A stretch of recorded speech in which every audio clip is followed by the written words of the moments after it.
Du jeune garçon qui évite miraculeusement la charge de 5 taureaux jusqu'à l'homme qui manque de se faire foudroyer de quelques centimètres, voici les personnes les plus chanceuses filmées par caméra.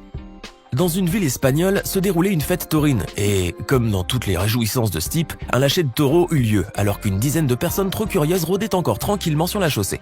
Pour leur malheur, ces taureaux étaient véritablement enragés et semblaient s'être donnés pour mission de faire un carnage sur leur route.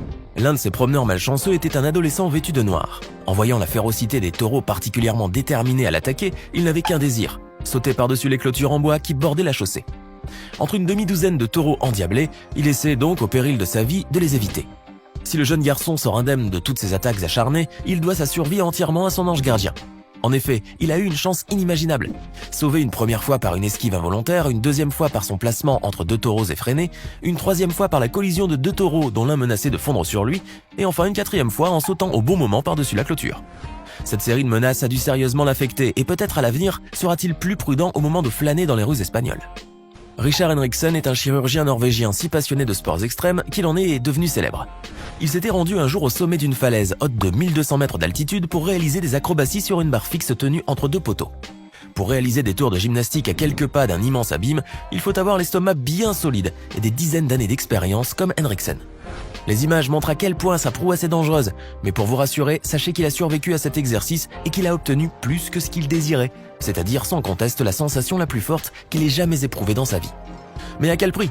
En effet, le chirurgien a failli perdre la vie d'une atroce manière. Pendant l'une des acrobaties, l'un des 2 poteaux mal attachés au câble s'est affaissé, précipitant le sauteur dans le vide et créant l'épouvante et la panique parmi ses accompagnateurs. Mais la chute a fait plus de peur que de mal, puisque Henriksen était heureusement muni d'un parachute qu'il a réussi à déployer avant de heurter le sol. Ce dénouement miraculeux lui a d'ailleurs valu un regain de célébrité et il fut invité plusieurs fois sur les plateaux télé pour en témoigner. Cette vidéo vous plaît ? Dans ce cas, n'oubliez pas de mettre un pouce bleu, de vous abonner à la chaîne et d'activer la cloche pour ne rien rater de nos prochaines publications. On poursuit.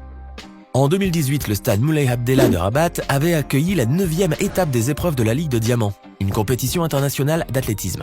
Parmi les athlètes inscrits, il y avait le russe Timur Morgunov, spécialiste du saut à la perche. Jeune encore, il avait un palmarès peu étoffé et ce soir de compétition à Rabat, il était en quête des premières bonnes performances de sa carrière. Et heureusement, il n'a pas déçu puisqu'il a réussi à se hisser à l'honorable 3e place. Si ce résultat demeurera pour lui un bon souvenir, en revanche, la frayeur qu'il a eue au moment du saut sera autrement marquante. Après qu'il a franchi la barre, la perche a failli le transpercer verticalement pendant sa chute. Ce n'est que sur le matelas de réception qu'il s'est aperçu de la chance qu'il a eue. En effet, la perche, par miracle, l'a juste effleuré en traversant son short de bas en haut. Étant donné que de plus graves accidents ne sont pas rares dans ce sport, le jeune russe peut remercier son étoile et mieux pratiquer ses impulsions à l'avenir. Voilà une fête d'anniversaire qui aurait pu tourner au vinaigre.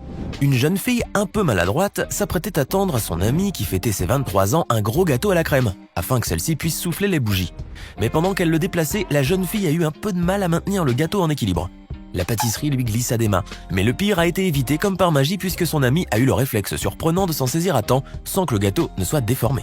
Pendant une fraction de seconde, la jeune étourdie a dû trembler en pensant que la fête se changerait pour elle en épreuve de ménage.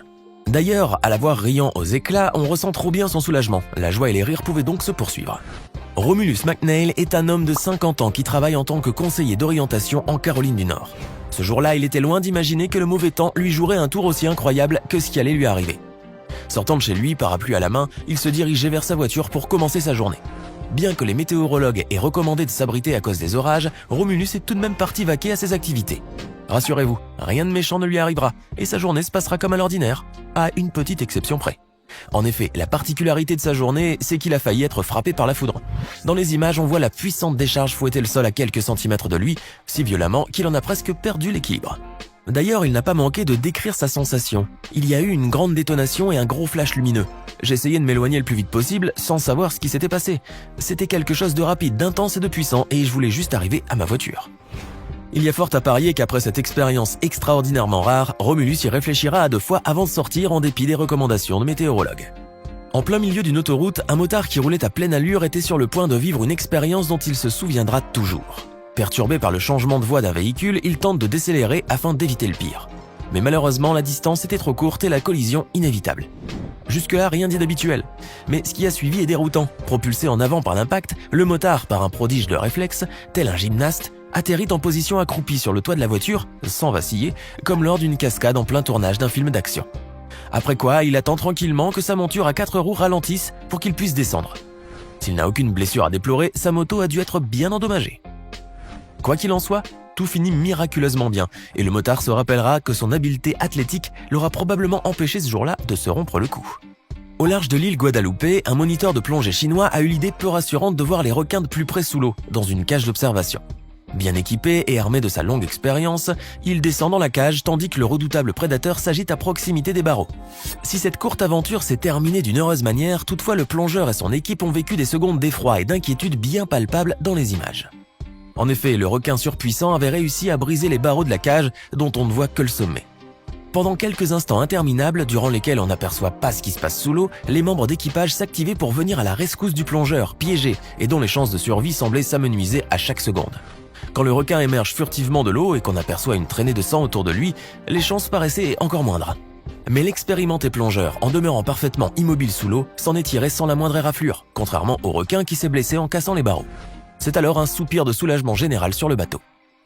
Ces images, montrant un skieur dans les glaciers d'Alaska filmées par un hélicoptère, sont très impressionnantes.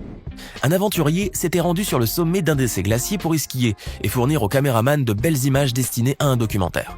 Le skieur sait bien qu'il est risqué de glisser en plein hiver sur un sommet montagneux recouvert d'un manteau de neige aussi épais, et qui plus est à l'extrémité instable du plateau. Mais en dépit du péril, le skieur s'en tire sans dommage, et il a pu aller au bout de son dangereux exercice. Toutefois, il s'est donné une peur bleue en déclenchant une terrible avalanche qui manque de l'engloutir de peu. Le skieur agile n'a pu éviter la dégringolade qu'en faisant preuve d'une extrême agilité, en maintenant toujours une distance minimale mais suffisante entre lui et la zone de rupture. Quand on sait que les avalanches ont pour proie favorite les skieurs et que les chances de survie lorsqu'on est emporté sont quasiment nulles, on ne peut que réaliser l'étendue de la bonne fortune de ce sportif. Il est notoire qu'en Inde, comme dans toutes les zones à très forte densité humaine, les réseaux routiers laissent à désirer. Et c'est une situation d'autant plus préoccupante que les transports sont souvent surchargés et effectuent leur long trajet sur des routes impraticables et dangereuses. Les bus notamment sont en première ligne. En effet, les locaux réalisent un périple aussi périlleux que spectaculaire pour aller d'une bourgade à l'autre, transportés dans des bus vétustes et surchargés au milieu des régions montagneuses. Cependant, ils sont trop habitués à ces traversées de l'enfer pour s'en inquiéter. En effet, dans la plupart des vidéos montrant le bus vaciller dangereusement par-dessus le vide, on remarque avec étonnement que l'expression des passagers visible est toujours tranquille. Malgré la longue expérience et le sang-froid invincible des chauffeurs qui risquent plus leur vie chaque jour dans de tels itinéraires, les voyages sur les routes exiguës à flanc de montagne font beaucoup de victimes, malheureusement retirées trop tard du fond des ravins à grand renfort d'engins et de dispositifs de secours. Dans ce pays qui compte le 3e plus grand réseau routier du monde, il est déplorable que 2 villages sur 5 ne soient reliés à aucune route. Espérons que le grand projet de desserte autoroutière à 20 milliards d'euros, initié par les autorités, diminuera le nombre inquiétant de décès sur les routes du 2e pays le plus peuplé du monde. En mai 2014 se tenait comme à l'ordinaire en Australie le talk-show matinal présenté par Sarah Harris. Dans l'émission du jour, la présentatrice était accompagnée du télépathe Anthony Lay, dont elle suivait les instructions pour l'accomplissement de son numéro. Face à eux, 4 cloueurs étaient disposés sur une table et sous l'incitation du télépathe, Sarah devait en saisir un. De toute évidence, peu familière de cet outil, elle a eu la mauvaise idée de le tenir dans le mauvais sens, courant le risque de se planter un clou en pleine tête. Par chance, le public et les invités ont aussitôt alerté Sarah. Celle-ci, prise de panique, tremblait de faire le moindre geste avant qu'une femme ne vienne retourner l'arme avec précaution et éviter le pire à la présentatrice. Plus de peur que de mal pour Sarah Harris. Dans ces images de Shanghai relayées par le New York Post, on voit une femme voulant emprunter l'ascenseur. Mais lorsque celui-ci s'est ouvert devant elle, quelque chose d'anormal et d'inquiétant se produisit. Un dysfonctionnement a fait que la cabine d'ascenseur a commencé à s'élever avant que la porte ne se referme, et la femme a dû agir très vite pour éviter un drame fatal. En effet, si elle ne s'était pas retirée à temps, l'ascension de la cabine l'aurait précipitée en quelques secondes sur le plancher supérieur. Dans tous les cas, elle n'a pas dû hésiter à ce moment-là à prendre les escaliers. Par un beau jour ensoleillé au sud de la ville de Perth, en Australie, Harrison et ses amis en mal de sensations fortes naviguaient sur un petit bateau. Tout à coup, un spectacle rare s'offrit à leurs yeux. Une carcasse de baleine flottant à la surface, à moitié dépecée par les squales, et entourée de requins. Alors Harrison, encouragé par ses amis, se fixa le périlleux défi de surfer sur le dos du gigantesque mammifère. Inconscient du danger, il s'élance dans l'eau et nage jusqu'au pauvre animal avant de grimper dessus. Sur cet îlot de chair, le jeune Australien est tout content de lui, et sans la menace des requins autour de lui, il y serait sûrement resté plus longtemps. Mais il ne tarde pas à remonter sur l'embarcation sous les rires et les acclamations de ses amis. Ce n'est qu'une fois sur le bateau qu'il réalise l'imprudence de son geste. Plus tard, il déclarera que sa mère l'a traité d'idiot et que son père était mécontent de lui. Harrison n'aura plus la même dangereuse insouciance dorénavant, surtout qu'après le signalement de ces requins, les autorités ont interdit l'accès aux eaux côtières de la ville. Quant à la baleine estropiée, elle s'est échouée depuis sur la plage de Scarborough. Voilà, c'est la fin de la vidéo. Alors laquelle de ces personnes est la plus chanceuse? N'hésitez pas à nous faire part de votre avis dans les commentaires.